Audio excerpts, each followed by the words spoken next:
Hi, I'm Dr. Weingarden from Weingarden Psychological Services.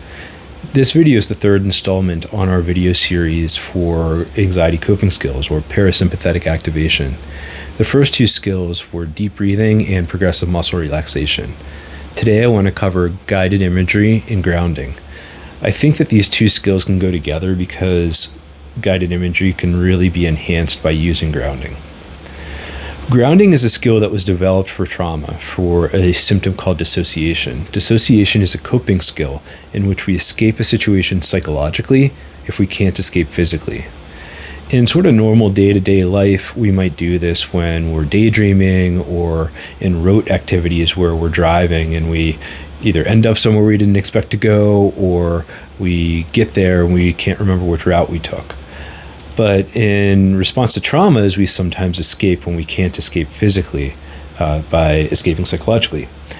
And that's called dissociation. So that can be a very useful coping skill, but it can also go rampant. We can start dissociating when we don't need to. And there are skills that help us calm down and bring us back to our surroundings. It's called grounding because it grounds us. This can help with other anxiety reactions. And it can be used in part of other anxiety-related coping skills. So the idea with grounding is to use all of your senses to pick up as many details as possible about your surroundings. There are various versions of this. A lot of them have to do with a set of 5. Since we have 5 senses, you might be describing 5 things about a specific item in your surroundings. I tend to not want to limit myself to that or my clients to that, and I try to be more exhaustive, open the door to any sort of details. And, I'm going to do an example where I practice this with the chair. It's the first thing I noticed in the room, so that's going to be the easiest. I can feel the chair under my body. I can feel it under my elbow. I just sat down, so the chair feels cool for most of my body, but underneath my back, it feels a bit warmer. When I put my hand on the chair, it feels cool. Mostly it's smooth, but there are also some crinkles in the leather, maybe places where it's a bit more worn, and that feels a little rough, like slightly dry skin. I also notice the stitching. It feels a little rougher. And when I touch the leather, it makes a sort of warm sound as I slide over it, not as bright and squeaky as, say, plastic. But the fabric parts make a little bit more of a scratchy sound. When I move my hands over to the sides, I can feel the wood. And the wood is cool. I haven't been touching it. It's a lot smoother, feels firmer.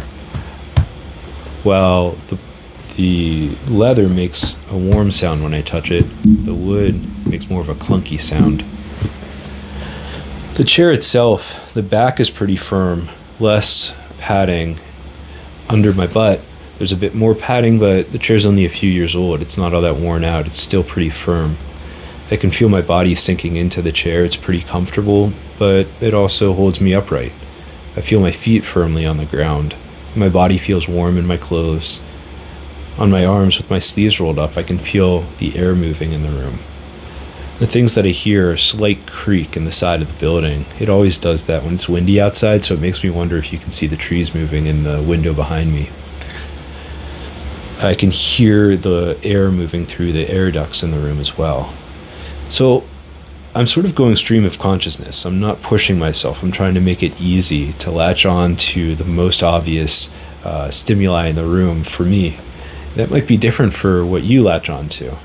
But really what we want to do is take as much advantage of anything in the room that we can attend to, and that draws us away from whatever is causing us psychological anxiety. It helps us reattach to our surroundings, and it also provides a sense of comfort and safety, slows our body down, and opens the opportunity to feel calm. We can pair that with guided imagery. Most of you are familiar with the idea of imagery.